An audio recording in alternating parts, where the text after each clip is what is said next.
अस्सलाम वालेकुम नाज़रीन, मैं हूं आपका दोस्त, आपका होस्ट आसिम शहजाद और आप देख रहे हैं प्रोग्राम दियारे खास। नाज़रीन, लाहौर के इर्द गिर्द के जो इजला हैं वहां पे अक्सर डॉक्टर्स इस बात की फीस लेते हैं मरीज को सिर्फ ये कहने के लिए कि इसको लाहौर ले जाएं। और इसी तरह जो जिन लोगों के पास कुछ मेंटल हेल्थ के जो मरीज ऐसे हैं जिनके साथ कोई मेंटल हेल्थ का इशू होता है, तो उनको कहते हैं इनको पीर साहब के पास ले जाओ या बाबा जी के पास ले जाओ। तो नाज़रीन, आज हमने इसी अछूते टॉपिक को इस पे बात करने के लिए हमने डॉक्टर तैयबा साबर को हमने मदऊ किया है अपने प्रोग्राम में। वो आज बात करेंगी कि मेंटल हेल्थ के ऊपर कैसे काम किया जा सकता है और व्हाट इज मेंटल हेल्थ और इसको क्योर कैसे किया जा सकता है। बहुत शुक्रिया डॉक्टर साहब, आपने दियारे खास में अपना टाइम दिया आज। जी, बहुत शुक्रिया, आपने मुझे मदऊ किया। I am so glad to be part of this platform और मुझे बहुत खुशी हुई है कि हमने इतने सेंसिटिव टॉपिक पे बात करने को इस वक्त की जरूरत समझा। और ये काफी चैलेंजिंग है ये कह देना, क्योंकि पाकिस्तान में एक बहुत बड़ी तादाद जो है वो पीरों फकीरों को बहुत मानती भी है। और it's not like all of them are wrong और all of them on the wrong path और सब फेक हैं। ऐसा भी नहीं है, but it's just like that spirituality and medicine both are very different things. And it's not like अगर कोई बंदा रिलीजियस है तो वो बीमार नहीं हो सकता और अगर रिलीजियस नहीं है तो वो बीमार ही होगा। ये दो बहुत अलग रास्ते हैं जिन्हें हम जब इकट्ठा कर देते हैं और तो बहुत सारी नफ्सियाती और जिस्मानी बीमारियां जन्म लेती हैं। जी ठीक है डॉक्टर साहब, ये बताइए कि आप किस शोबे से मुंसलिक हैं और आपकी स्पेशलिटी किस चीज में है। जी बिल्कुल, मैं एक कंसल्टेंट क्लिनिकल साइकोलॉजिस्ट हूँ और उर्दू जुबान में हम इसे माहिर नफ्सियात बोलेंगे। और हमारा ताल्लुक आपके नफ्स के, आपके जहन के और आपके किरदार की बीमारियों से मुतल्लिक होता है। उनमें अगर कोई एबनॉर्मेलिटी या कोई डेविएंट बिहेवियर किसी किस्म का आता है तो हम उसको बिलाशुबा देख रहे होते हैं। जबरदस्त। डॉक्टर साहब, ये बताइए कि एक साइकोलॉजी और एक साइकाट्रिस्ट, ये दोनों में क्या फर्क होता है? बहुत सारे लोग इसमें कंफ्यूज होते हैं। आज लोगों को जरा वाज़ेह कर दें इस प्रोग्राम की वसातत से कि एक साइकाट्रिस्ट क्या काम करता है, एक साइकोलॉजिस्ट की क्या जिम्मेदारी होती है।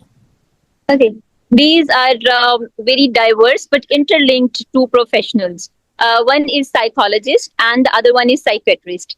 Psychologist, somebody just like me, who's a professional in therapies and who will work with your mental ailments और आपकी जो नफ्स की और जहन की, खास तौर पर नफ्स तो हम इसको पुराने टाइम पे लेते थे, अभी हम इसको जहन की कहते हैं, बीमारियों का इलाज करता है। और लंबे इन लॉन्ग रन हम इसको देखते हैं, लंबे अरसे में हम इसके ट्रीटमेंट की तरफ जाते हैं। जबकि एक साइकेट्रिस्ट होगा हमारे पास, वो एक मेडिसिन का ग्रेजुएट होगा और उसके बाद वो साइकेट्री में स्पेशलाइजेशन करेगा और फिर he would be called as a psychiatrist, sorry. And psychiatrist is somebody who would like to write you, prescribe you medications most of the times. लेकिन कंट्री टू कंट्री वेरी करता है। कुछ countries में there are psychiatrist who are giving therapies as well and in a few countries there are psychologists who are prescribing medicines as well based on the studies and the diplomas or the specialty they have done further. So yeah, both are interlinked. None of us can work separately.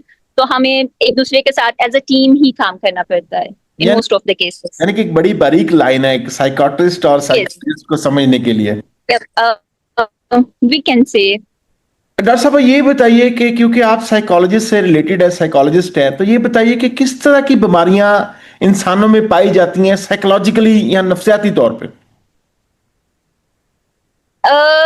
बहुत सारी चीजें हैं। ये एक इतना vast question है कि अगर हम इसको स्टार्ट करें तो मुझे नहीं लगता कि मैं आपको कोई टाइम भी दे सकती हूँ कि हम इसके बारे में एग्जैक्टली तो हम इसके बारे में कुछ चीदा पॉइंट्स डिस्कस कर लेते हैं। और स्टार्ट हम बहुत कॉमन दो टर्मिनोलॉजी से कर सकते हैं, जो कि है एंजाइटी और डिप्रेशन। और फिर हमारे पास बहुत सारी कॉमन टर्म्स आती हैं, जैसे कि किसी को भी हम रेंडमली विल कॉल देम पागल या साइकोपैथ, ऐसे कॉमनली कह देंगे, which are not obviously the right terminologies to use, which we will talk further कि ये क्यों बेहतर नहीं है।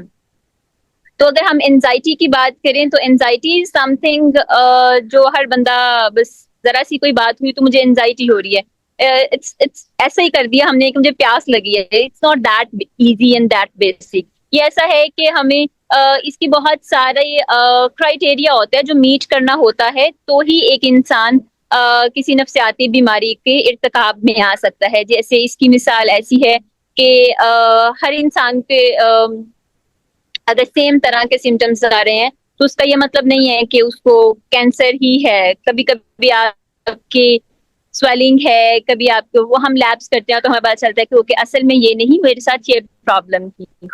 तो साइकेट्रिक इश्यूज में भी बिल्कुल ऐसा ही है. तो हमें जरा सी परेशानी पे एंजाइटी या डिप्रेशन या बाइपोलर या मूड स्विंग्स इस तरह के लेबल्स नहीं लगा देने चाहिए. मेरा ख्याल है कि इसको हमें अवॉइड करना चाहिए. डॉक्टर साहब ये बताइए कि जी.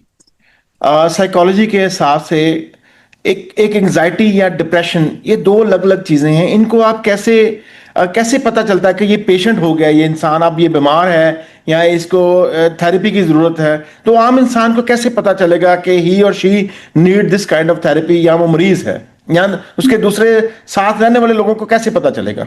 क्योंकि ये एक ऐसी बीमारी है जो कि आप किसी को दिखा नहीं सकते हो. This is something within you. आप अपनी बैटल में हैं और आप you are like dealing with it.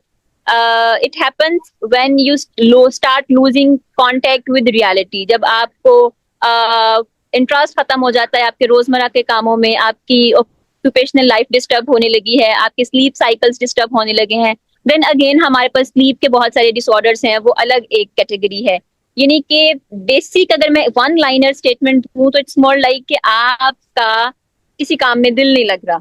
ये एक तरह की कैटेगरी है. फिर एक तरह की कैटेगरी है जिसमें आपको फंक्शनल डिप्रेशन भी है, जिसमें आप अपने सारे काम तो कर रहे हो और बहुत एक्टिव कर रहे हो. अब डिप्रेशन भी आगे से इतना वास्ट है कि उसमें भी हम दो तरह के सिम्टम्स ले आते हैं. या एंजाइटी भी इतना वास्ट है कि there are so many disorders that come under one umbrella. कभी ऐसा होता है कि कुछ लोग कहते हैं कि मुझे तो एंजाइटी या डिप्रेशन हो तो मैं तो बहुत खाना शुरू कर देता हूँ और मैं तो बहुत चलना शुरू कर देता हूँ. और एक बंदा कहता है कि नहीं यार, मुझे कोई भी परेशानी हो तो मेरी तो बिल्कुल भूख खत्म हो जाती है. तो ये इसके अंदर ही सब डिविजन्स हैं which only professional can tell you कि either you are sick or you think that you are sick. So this is the fine line between them. खुद से तुक्के नहीं लगा सकते. In short, you have to consult somebody, some professional. Perfect. Yes, because this is like, yeah. अब हम आते हैं अपने असली टॉपिक की तरफ. डॉक्टर साहब, हमारे गली के हर नुक्कड़ पे एक बाबा जी होते हैं, एक अम्मा जी होती हैं. जैसे ही किसी को कोई साइकोलॉजिकल या नफ्सियाती की बीमारी होती है, हमारे यहाँ बीमारी सिर्फ उसी को कहते हैं कि जब कोई इंसान लेट गया, उसके पेट में दर्द हो रही है, उसके सर में दर्द हो रही है, उसके दिल में दर्द हो रही है, या जिस्म की किसी में, तब हम पता चलता है कि बीमारी हो गई है. नफ्सियाती बीमारियों का 99% लोगों को पता ही नहीं चलता कि किसी इंसान के साथ नफ्सियाती बीमारी है. जब वो जैसी बहकी सी बातें करता है तो हमारे यहाँ सबसे पहले उसको बाबा जी और अम्मा जी के पास लेके जाते हैं कि जाके दम करवा लें इनको. अब ये बताइए कि इसको काउंटर करने के लिए क्या कोई तहरीक चला रहे हैं आप लोग, या इस पे कोई वर्किंग करते हैं, या इसको कैसे लोगों को अवेयरनेस होगी कि ये भी एक नफ्सियाती बीमारी है और इसको डॉक्टर के पास जाके इसका इलाज करवाना है, जिस तरह नजला जुकाम बुखार का आप इलाज करते हैं? बिल्कुल. This very most important question. I would say कि इस पे तो मैं जितनी बात करूं, ये सवाल और ये टॉपिक जो है ये मेरे दिल के बहुत करीब है. अगले 15 मिनट आपने इसी पे बोलना है. चलें. राइट. FNSD इसमें इस बीमारी को, जिसमें आप को दौरे पड़ने लगते हैं, आप तड़पना शुरू कर देते हैं, आप जमीन पे सांप की तरह एक्टिंग करना शुरू कर देते हैं, या ऐसा लगता है कि जी इसको मिर्गी का दौरा पड़ रहा है. पहली बात तो ये कि दौरों की भी इकसाम है. मिर्गी का दौरा is epileptic seizures which is very much neurological, और जो हम थॉरली मेडिसिन से ट्रीट करते हैं, और उसका काम न्यूरो से है, न्यूरॉन से है, आपके ब्रेन के, आपकी साइकेट्री से उस तरह से नहीं है. सबसे पहले मैं आपको ये बताऊं कि साइकोलॉजी है क्या. साइकोलॉजी साइंटिफिक स्टडी है दो चीजों की, आपके बिहेवियर की, the way you are behaving, and आपका मेंटल प्रोसेसेस, कि आपके जहनी अमाल किस तरह काम करें. इन दो चीजों में अगर कोई खराबी आ रही है आपके जहनी अमाल में और आपके किरदार में, तो आपको साइकेट्रिस्ट या साइकोलॉजिस्ट की जरूरत है. लेकिन अगर आपका जहन बिल्कुल ठीक काम कर रहा है लेकिन आपके दिमाग में कोई प्रॉब्लम आ रही है, these are two different things, brain and mind. तो अगर ब्रेन से रिलेटेड कोई इशू है, यानी कि दिमाग की साख्त में कोई खराबी आ रही है, आपके स्कैन्स में कुछ आ रहा है, कोई मेजर पोर्शन डिस्टर्ब है या कोई ज्यादा चोट लग गई थी, तो then you have to go to a neurologist. Then we won't be able to help as effectively as the disease requires. तो अगर हम FNSD की बात करें तो इसमें हमारे पास बहुत सारे सिम्टम्स आ जाते हैं, जिसमें है आवाज का भारी हो जाना, फिर हमारे पास आ जाता है बहुत सारे केसेस में इवन नजर आना बंद हो जाता है, मरीज को नजर ही नहीं आ रहा, लेकिन जब आप जाके उसकी रिपोर्ट्स कराते हैं तो वो बिल्कुल ठीक है. उसके बाद है कि मरीज की आधी साइड जो है वो पैरालाइज्ड हो गई है, he or she is not able to move his or her body, वो हिल नहीं पा रहा है, उसको लग रहा है कि मैं, और जब हम लैब्स कराते हैं तो लैब्स में कुछ भी नहीं है. In a few cases, like in most of the cases, what patients do is they stop walking, वो reluctant हो जाते हैं, वो व्हील चेयर्स पे आ जाते हैं. लेकिन जब हम लैब्स कराते हैं अगेन देयर इज नथिंग. और या फिर ऐसा कि मैं आवाज चेंज कर ली अपनी, और या फिर गिर जाना, या फिर मतलब बहुत बहुत सारे सिम्टम्स हैं. और ये मैं ये नहीं कह रही कि ये फेक होते हैं, all of these are very genuine, लेकिन लैब्स में नहीं आ रहे हैं. मेरा जिस्म सुन हो जाता है, मुझे एक पेशेंट, जब हम स्पेशलाइजेशन में अपने हॉस्पिटल वर्क कर रहे होते हैं तो हमारे पास अब तो ऐसा है कि बहुत ज्यादा लोगों में अवेयरनेस आ गई है. दिमाग का अस्पताल कहा जाता है जनरल हॉस्पिटल को पाकिस्तान में, और वहां पे आप एक दिन की 250 से 300 OPD के मरीज, तो मतलब वेरी नॉर्मल, एक नॉर्मल डे में आपके पास 200-250 मरीज तो OPD में वॉक इन सिर्फ साइकेट्री में आ ही रहा है. और उनमें से if I even do not exaggerate, 55 to 60%, 55% I would say are with FNSD, जिनको सूडो सिम्टम्स आ रहे हैं, वो फंक्शनल हैं लेकिन उनको सिम्टम्स ऐसे आ रहे हैं. अब बड़ा इंपॉर्टेंट एक पॉइंट है दौरे पड़ना. जैसे कुछ लोगों को दौरे पड़ते हैं तो उनको हम दवाइयां देना शुरू कर देते हैं कि ये आपने खानी है, आपने ऐसे काम नहीं करने, आपने बड़ा मुहतात रहना है, चक्कर आएंगे तो आपने आने से पहले ही बैठ जाना है. वो है एपिलेप्टिक सीजर्स. वो तो एक that is a very neurological and a very genuine thing. And then we have pseudo seizures. Pseudo seizures का now this is a very big thing जो हम अपने डायग्नोसिस में यूज करते हैं, but for the awareness purposes मैं चाहूंगी कि मैं अपनी ऑडियंस को बताऊं. सूडो सीजर्स में हम ऐसा करते हैं, बल्कि पेशेंट्स को डायग्नोस करना हो कि असल है या सूडो है, तो वो ऐसा होता है कि वो जब गिरता है तो वो लैंडिंग अपनी इतनी सेफ और स्मूथ करता है कि वो अनकॉन्शियसली भी ये मेक श्योर कर रहा होता है कि मुझे चोट नहीं लगे. This is FNSD. और जब एपिलेप्टिक सीजर्स में इसके बरक्स, जब इंसान को झटके लगते हैं और वो जब बाद में होश में आता है तो उसके कंधों में खिंचाव होता है, कहीं ना कहीं उसको चोटें लगी हुई होती हैं और इस तरह के बड़े मसाइल हो रहे होते हैं. और ये एक ऐसी चीजें, और फिर सब हमारे पास जितने भी मरीज आते हैं वो बहुत दूर दराज इलाकों से आ रहे होते हैं. एंड 80% ऑफ देम किसी ना किसी जगह से दम करा के, क्योंकि हम कहते हैं कि नजर लग गई और नजर को हमने बहुत कॉमन एक फैक्टर करार दिया हुआ है. तो नजर बिलाशुबा बरहक है, but it's not like that कि अपनी कोई बात मनवाने के लिए या मैनिपुलेट करना शुरू कर दें फैमिली को और डिस्टर्बेंस कॉज करें.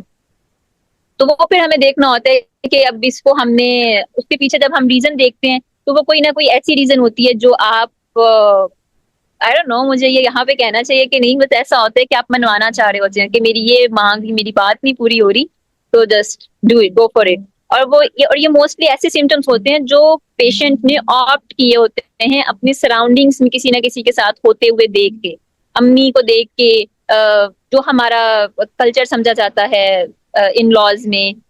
Not all the fingers are same but mostly. तो उसको ऑप्ट करने के लिए, उसे अवॉइड करने के लिए ऐसे सिम्टम्स ऑप्ट कर लिए जाते हैं. और वो पेशेंट जानबूझ के कर भी नहीं रहा होता, बस वो थक इतना गया होता है, उसने गिव अप इतना कर दिया होता है कि वो सारी चीजें उसकी बॉडी में, उसकी ब्रेन में, माइंड में आना शुरू हो जाती हैं. तो that can be cured. I am sorry. Yes, okay. तो that 100% cured, 100%. क्योर और तभी होगा इसका जब तो पेशेंट को क्योर तभी होगा जब पेशेंट को डॉक्टर के पास लेके जाएंगे तो. Exactly that's my point. अच्छा, हमारे पास बहुत सारे ऐसे मरीज भी आते हैं जो थक जाते हैं, जिनके बाबे उन्हें खुद सजेस्ट करते हैं कि आप अब इनको ले जाए, अब इनको किसी डॉक्टर को दिखा लें, हम अब थक गए, हम इनके जिन नहीं निकाल पा रहे, अब इनको लाहौर ले जाए.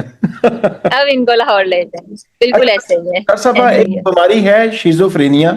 इसके ऊपर अगर हम बात करेंगे तो शायद कमो बेस भी हमें एक घंटा तो कम से कम चाहिए होगा शिजोफ्रेनिया के ऊपर बात करने के लिए। बिल्कुल। लेकिन हम शिजोफ्रेनिया पे किसी दिन स्पेशल इस पे बात करेंगे। लेट्स टॉक ऑन जो छोटी छोटी जो बीमारियां हैं और उनके जो सिम्टम्स हैं उनको जरा हाईलाइट करें और उसके बाद प्रोग्राम को कंक्लूड करते हैं। शिजोफ्रेनिया पे अगर मैं थोड़ी सी स्किज़ोफ्रेनिया का एक टर्मिनोलॉजी में बताऊं तो ये एक ऐसी बीमारी है जिसमें आप हकीकत से कट जाते हैं। ये बेसिक उसकी रिक्वायरमेंट है। उसके बाद हम देखते हैं स्वेलिटी है और किस तरफ वो जा रहा है। उसमें बहुत सारे सिम्टम्स आते हैं जिसमें से इसके एक बड़ा बेसिक एक सिम्टम होता है पैरानॉइड डिसऑर्डर या पैरानॉइड बिहेवियर। उसमें आपको लगता है कि खाने में कुछ डाल दिया है, डॉक्टर ने रिपोर्ट चेंज कर दी है, मुझे कुछ भी नहीं है, नासा ने मेरे ऊपर नजर रखी हुई है, मेरे दिमाग में चिप लगी हुई है, मेरे जो मैं सोच रहा हूँ मेरी सोचें चोरी कर रहे हैं, मेरे दिमाग में ये बातें डाल रहे हैं, मेरे पास जो इतना इल्म है वो लेना चाह रहे हैं, और डिफरेंट पोस्टर्स में बैठे रहना और होश न रहना, यानी कि इन शॉर्ट हकीकत से कट जाना। आवाजें तो ये आना, बेसिकली गायब से आवाजें आना, जैसे कि कोई हेलुसिनेशंस, इल्यूजन्स, दिखाई देना, सुनाई देना। अब इसमें हमें बड़ा ये डिफरेंट है, हमें ये देखना पड़ेगा कि ये स्किज़ोफ्रेनिया है असल में या पेशेंट ने सिम्टम्स को ऑप्ट किया हुआ है बाहर होने वाले किसी स्टिमुलस को देख के। तो ये बड़ा एक फाइन डिफरेंस है ये देखना। तो हम खुद से डायग्नोसिस बना नहीं सकता हम पेशेंट या उसकी फैमिली। मेंटल हेल्थ के ऊपर डॉक्टर साहबा आप हमारी कौम को क्या पैगाम देना चाहेंगे? मेंटल हेल्थ इतनी ही जरूरी है जितनी आपकी जिस्मानी हेल्थ, मैं कहूंगी उससे ज्यादा जरूरी है।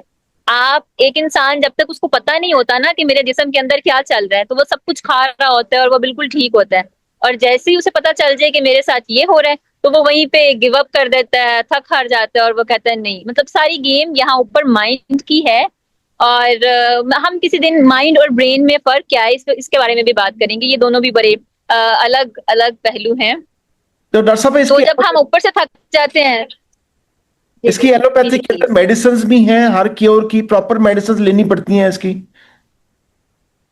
कि जस्ट थेरेपी से काम हो जाता है? वो हम देखते हैं सिवेरिटी पे। अगर तो जैसे कुछ ऐसे सिम्टम्स हैं जिसमें पेशेंट आपकी बात समझ ही नहीं पा रहा, स्वेयर लेवल का स्किज़ोफ्रेनिया है या बाइपोलैरिटी है, मूड्स के शिफ्ट आ रहे हैं, या बहुत स्वेयर पर्सनैलिटी डिसऑर्डर्स आ रहे हैं। बहुत सारे ड्रामास आजकल बन रहे हैं जो बता रहे हैं, डिसऑर्डर्स को हाईलाइट कर रहे हैं, उनके बारे में अवेयरनेस दे रहे हैं। तो ऐसा पेशेंट जो आपकी बात सुन ही नहीं सकता है, उसको आप क्या थेरेपी देंगे? You have to start with the medicine. लेकिन एक ऐसा पेशेंट जिसके सिम्टम्स इतने स्वेयर नहीं है, ये बड़ी इख्तलाफी बात है, लेकिन उसको अगर आप मेडिसिन पे लगा दें और स्टार्ट कर दें मेडिसिन पे, मेडिसिन चूंकि एडिक्टिव होती है समवॉट अगर लॉन्ग रन में लें, तो मेरा ये ख्याल है कि उसको हम टू दी एक्सटेंट अवॉइड कर सकें हमें करना चाहिए, और जहाँ पे जाहिर है कि जरूरत है वहां तो जरूर लेनी चाहिए। जबरदस्त डॉक्टर साहब। और जैसे आजकल लोगों ने, जी मैं एक बड़ा इंपॉर्टेंट पॉइंट बताने लगी हूँ कि जैसे लोगों ने भी बहुत बना रखा है कि नींद नहीं आ रही, नींद की गोली खा ली फटाफट, और वो एक पॉइंट पे गोली बड़ा कल्चर बना लिया आजकल नींद की गोली खाने वाला, जो कि बिल्कुल भी ठीक नहीं है। उसके बहुत सारे सैकड़ों और तरीके हैं जो करके हम हेल्दी स्लीप साइकिल अपना मेंटेन कर सकते हैं। तो नींद की गोली फिर एक पॉइंट पे काम भी करना बंद कर देती है, और फिर आपको पता है कि मेडिसिन जो है एलोपैथी, उसके फायदे तो हैं, फिर साथ साथ उसके नुकसानात भी उसी तरह से बढ़ते रहते हैं।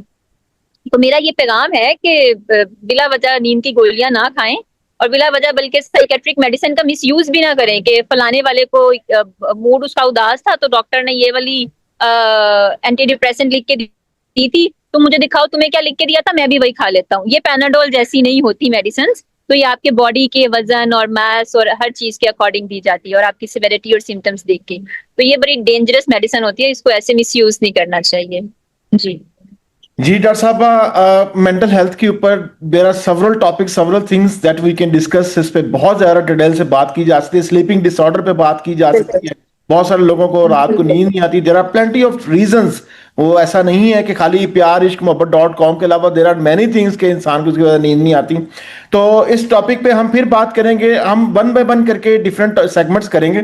तो किसी दिन एक सेगमेंट चूज करेंगे, then we shall continue on that. तो डॉक्टर साहब, जो आज जो पैगाम जो कंक्लूड किया है जी नाजरीन, जो इंपॉर्टेंट चीज ये है कि मेंटल हेल्थ बहुत जरूरी चीज है। इंसान में साइकाट्रिस्ट और साइकोलॉजिस्ट इसके फर्क को जाने और इनके पास समझे और इनको जाया करें, जिस तरह आप आम डॉक्टरों के पास नज़ला जुकाम के लिए जाते हैं। तो आज का प्रोग्राम यही खत्म करते हैं। डॉक्टर साहबा का एक दफा फिर बहुत शुक्रिया कि उन्होंने हमारे दियारे खास को अपना टाइम दिया। इंशाल्लाह नाज़रीन अगले प्रोग्राम में फिर हाजिर होंगे, तब तक के लिए अल्लाह हाफिज।